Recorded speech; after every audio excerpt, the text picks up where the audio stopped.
자, 그럼 무한대분의 무한대꼴의 함수의 극한값을 계산하는 데 있어서 여러분들이 살펴봐야 될 가장 기본적인 상황, 가장 기본적인 유형의 예부터 이제 챙겨보기 시작할 건데요. 자, 봅시다. 상황은 이래요. 리미트 x가 무한대로 갈 때 리미트 한쪽에 다항식분의 다항식, 유리식이 위치해 있고 x를 무한대로 보낼 때 이 분모도, 분자도 따로따로 보면 각자 함수가 무한대로 발산한다는 걸 자, 쉽게 파악할 수 있죠. 그래서 무한대분의 무한대꼴이 나옵니다. 식의 형태가. 그때 이 식의 값을 구해야 된다면 어찌 해야 되느냐? 자, 그걸 생각해 볼 건데 애초에 이 분자 분모에 따로 리미트 기호를 취해주면서 식을 펼쳐나갈 생각은 할 수가 없습니다. 그러니까 함수의 극한의 성질을 적용할 수는 없어요, 지금. 왜냐면 분자, 분모가 각자 봤을 때 수렴하지 않거든요. 그래서 함수의 극한의 성질을 적용해 줄 수 없는 상황이고, 그때 그럼 어찌 할 거냐? 리미트 안쪽에서 식 변형을 해서 나중에 함수의 극한의 성질을 적용할 수 있는 상황을 만들어 갈 겁니다. 그 무슨 말이냐? 자, 여기 나와 있는 대로 리미트 안쪽에 식 변형을 해볼 거예요. 분모의 최고차항으로 분모 분자를 각각 나누면서 리미트 한쪽에 식 변형하자는 건데, 분모의 최고차항이라 그러면 지금 분모에서 최고차항을 보는데 최고차항 계수는 필요 없고 그냥 분모의 최고차항을 x제곱으로 봅시다. 그러면서 x제곱으로 이 분자 분모를 나눠주자는 거예요. 근데 0으로 분모 분자를 나누면 안 되니까 x의 값이 0이면 어떡하죠? 라고 걱정이 된다 그러면 지금 우리가 전제로 깔아놓은 상황이 x의 값이 한없이 커지는 상황을 전제로 깔고 생각을 하는 거잖아요. 자, 그럼 x의 값이 0일 때랑은 거리가 먼 상황이죠. 그래서 안심하고 x제곱으로 분모 분자를 각각 나눠줘도 됩니다. 자, 리미트 안쪽에서 이 분모의 최고차항 x제곱으로 분모 분자를 각각 나눠주면 식이 이렇게 되는데요. 그러니까 분모 분자에다가 x제곱분의 1을 곱해준다 생각하면 되겠죠. 자, 그렇게 리미트 한쪽에 식을 변형하는 거예요. 그러고 나면 각자 파트를 봅시다. x를 무한대로 보낼 때 다 수렴할 부분들입니다. 자, 앞서 정리했지만은 이 x의 양수제곱 분의 그 상수꼴, 그러니까 예로 들자면 이런 함수 말하는 거예요. 자, 식의 형태가 이런 함수는 x를 무한대로 보내면은 0으로 수렴한다 그랬죠? 그러니까 얘네들은 x를 무한대로 보내면 다 0으로 수렴할 그 함수고, 그 다음에 리미트 x가 무한대로 갈 때 1은 1이고 리미트 x가 무한대로 갈 때 2는 2니까 자, 수렴할 부분이에요. x를 무한대로 보낼 때. 그러면은 극한의 성질을 적용해서 결국에는 각각의 부분에다가 다 리미트 기호를 따로 취해주는 식으로 이 식의 값을 생각해 볼 수 있는 거잖아요. 그렇게 생각해 보면 자, 리미트 기호를 다 따로 걸어준 거예요. 그러면 각자 부분 값이 이렇게 계산이 되면서 최종 2분의 1이라고 값이 나옵니다.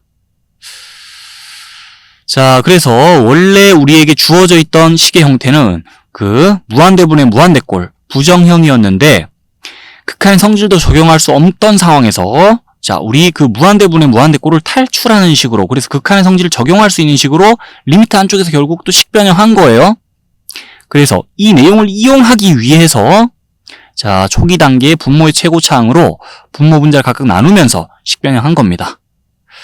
됐나요? 요 과정을, 이 기본 원리를 지금보다 방금 살펴봤던 것보다 더 간단한 예를 보면서 한 번 더 복습을 할 건데, 그 전에 자, 무한대분의 무한대꼴의 극한값을 우리 빠르게 답만 봐야 된다면, 빠르게 그 값만 계산해 봐야 된다면은 이 풀이 과정을 다 적어가면서 생각해 보는 게 비효율적일 수가 있어서 자, 좀 지름길을 소개해 보겠습니다. 이 값을 자, 최종 결과값을 생각해보는 지름길을 소개해보는데 이 식을 한 번 더 띄우고 약식으로 어떻게 이 결과를 봐줄 거냐 그걸 얘기해볼게요.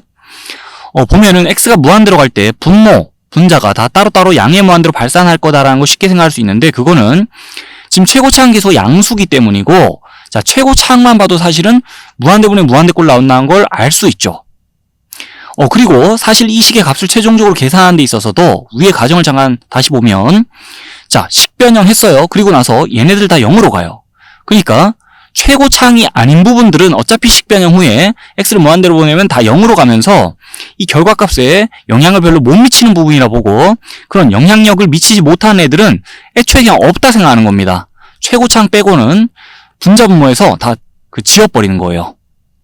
그리고 나서 자, 리미트 안쪽에 지금 x제곱 분자 분모에 동시에 들어있으니까 얘네들 약분해서 쳐내는 겁니다. 그리고 나서 리미트 x가 무한대로 갈 때 2분의 1 이렇게 보는 거예요. 원래 주어진 식에서 밀어낼 부분 다 밀어내고 리미트 x가 무한대로 갈 때 2분의 1은 당연히 값이 2분의 1이지. 이렇게 자 우리가 빠르게 답을 도출해 줄 수도 있어요. 그리고 이 과정을 더 요약해가지고 굳이 또 정리를 해보자면은 자, 이렇게도 정리할 수 있는데 무한대분의 무한대꼴의 극한값 어떻게 수월하게 계산할 거냐? 이 리미트 한쪽에 다항식분의 다항식꼴의 식이 있어요. 그때 분모 분자의 차수가 똑같다면 적용할 수 있는 게 뭐냐면 자, 이거 주의해야 돼요. 분모 분자의 차수가 똑같아야 돼요. 분모인 식, 분자인 식 차수가 똑같을 때 그때는 최고차의 개수비 가지고 자, 최고차의 개수비 가지고 이 무한대분의 무한대꼴의 극한값을 계산해 줄 수 있다는 겁니다. 최고차항 아닌 거 밀고 자 그리고 뭐 약분할 거 약분하고 나면 결국 최고차항 개수비 가지고 답이 결정되는 거 맞죠? 이렇게도 우리가 이 무한대분의 무한대꼴의 극한값을 빠르게 생각해내기 위해서 방법을 정리해 볼 수 있다는 건데 이 자, 교과서적인 풀이법도 적용할 줄 알아야 되고 빠르게 답을 내는 방법도 생각해 줄 알아야 돼요. 둘 다 잘 챙겨볼 필요가 있어요. 모든 내용을 이 예를 보면서 한 번 더 복습을 하겠습니다. 일단 이 극한값을 생각해 봐야 되는데 약식으로 먼저 풀이를 해볼게요. 어떻게 풀이를 할 수 있겠냐? 무한대분의 무한대꼴 나온다는 거는 금방 생각할 수 있을 거고 그때 최고차항 아닌 부분 다 밀어냅니다. 분모 분자에서. 그리고 xx 약분해버립니다. 그렇게 리미트 안쪽에 식을 2분의 4라고 보는 거예요. x를 무한대로 보낼 때 2분의 4는 자 그냥 2분의 4 할 거 아니에요. 답이 2다는 거 바로 볼 수 있죠. 근데 그것도 귀찮다면은 자 무한대분의 무한대꼴의 상황에서 분모의 차수, 분자의 차수가 지금 똑같죠? 이 다항식들 차수 비교해보면 그때는 자 최고차항 개수비 가지고 답을 내야 된다 해가지고 2분의 4는 2다라고 답을 내야 된다는 거죠. 그렇게 약식으로 풀이를 할 줄 알아야 돼요. 자 그런데 저 기본 원리대로도 풀이를 할 줄 알아야 돼서 기본 원리를 적용해 봅니다. 지금 자 상황에서 무한대분의 무한대꼴 나온 상황에서 분모의 최고차항 x라고 보면서 이 x로 분자 분모를 각각 나눠버립니다. 리미트 안에서 이렇게 식변형하는 거죠. 그럼 애초에 극한의 성질 같은 걸 적용할 수도 없던 상황에서 이제는 x를 무한대로 보낼 때 각자 파트가 다 수렴할 부분이니까 극한의 성질을 적용할 수 있는 상황이 된단 말입니다. 그래서 극한의 성질을 이용해서 자, 각자 부분의 리미트 다 따로 걸어둔다 생각하면은 각자 부분 값이 이렇게 계산이 되고요. 자, 최종 값은 2다라고 나온다는 거예요. 이렇게 교과서적인 풀이 방식도 반드시 적용할 수 있어야 되겠죠.